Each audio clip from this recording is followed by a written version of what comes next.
Tudo joinha? Você está em quadrinhos e retângulos? Este é o seu canal de impressões de leitura. E hoje nós vamos conversar sobre Homem-Aranha, a saga do Devorador de Pecados. Essa é uma baita história do período em que o Homem-Aranha usou o uniforme negro. Aquele que foi criado por um fã, que depois virou o simbionte e que mais tarde deu origem ao Venom. Mas esse não é o único motivo do sucesso dessa publicação aqui, que agora foi relançada pela Panini. A morte de um personagem também chama a atenção e alavanca as vendas, mas também não é por isso que essa edição é tão aclamada, já que a Jean DeWolff é assassinada logo nas primeiras páginas, e isso não é um spoiler, tá, pessoal? E também essa não é uma história de como isso aconteceu, mas sobre aquilo que aconteceu depois da morte da Jean DeWolff. E aí que está a razão. Os mortos se vão, mas os vivos precisam continuar dando conta do recado. A verdade é que nessa fase os quadrinhos passaram a ter uma temática mais sombria e atrelada aos problemas da criminalidade crescente nas grandes cidades, além de abordar temas sociais impactantes até hoje. Esse Peter Parker dos anos 1980 aparece já casado com a Mary Jane e com os dois pés cravados definitivamente na vida adulta. Além do mais, a proposta da revista Peter Parker, o espetacular Homem-Aranha, encabeçada na época pelo Peter David, era justamente imprimir um estilo noir, investigativo, policial e mais adulto nas aventuras do Cabeça de Teia, que aparece menos piadista e mais justiceiro e questionador do sistema. O resultado é uma história cheia de aventura, violência, muita violência e mistério, com diálogos e cenas pesadas, com sacadas e invertidas geniais. A personalidade do Aracnídeo se revela mais complexa tanto na sua atuação como herói, quanto na sua vida interior, que está cheia de inseguranças e de revoltas, e também na sua vida matrimonial, em que as cenas têm sempre uma ponta de erotismo. Uma safadeza oculta da pior espécie!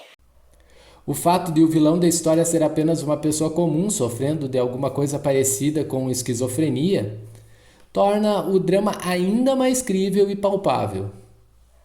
Já as provocações do texto mexem de verdade com o leitor e põem em xeque questões éticas e também as morais. Além de deixar aquele povinho que gosta de argumentos lacradores sob medida nu com a mão no bolso, como diz aquela antiga música. A participação do Demolidor como uma espécie de superego do Super-Homem deixou a história ainda mais interessante, e apesar de que a parte final da saga perca um pouco de fôlego, o final é impactante e surpreendente, e é óbvio que eu não vou contar aqui. A forma como a trama foi estruturada e a dinâmica dos personagens é uma verdadeira aula de literatura e de como escrever ou de reconhecer um bom conto, ainda que ele seja em quadrinhos. Apesar de que o próprio Peter David não considere a saga do Devorador de Pecados uma grande história, esta é sim um clássico da Marvel, que embora não afete todo o universo, mexe com os valores considerados mais caros pelos protagonistas do cotidiano, e por isso mesmo toca tanto o leitor. Então, pessoal, agora eu vou mostrar para vocês um pouco da edição. Ela faz parte daquela série Vintage da Panini, com republicação de clássicos dos super-heróis. Esta história tem a participação do Demolidor, que é bastante interessante. A Panini dessa vez acertou em numerar as páginas e não tem nenhuma página repetida. A história aparece completa e totalmente em ordem dessa vez, bem diferente daquele outro encadernado do Wolverine Destrutor. Aliás, quem não assistiu esse vídeo, vou deixar o link aqui.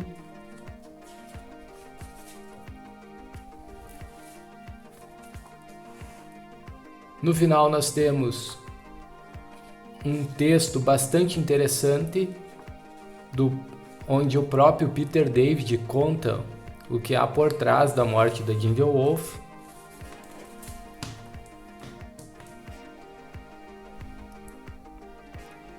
Aqui é a contracapa.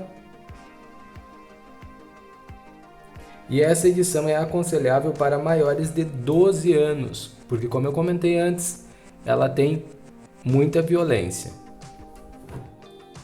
Então tá, pessoal, esse foi o nosso vídeo da semana sobre Homem-Aranha, a saga do Devorador de Pecados.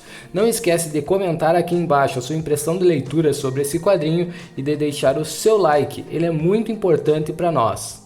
Até a próxima!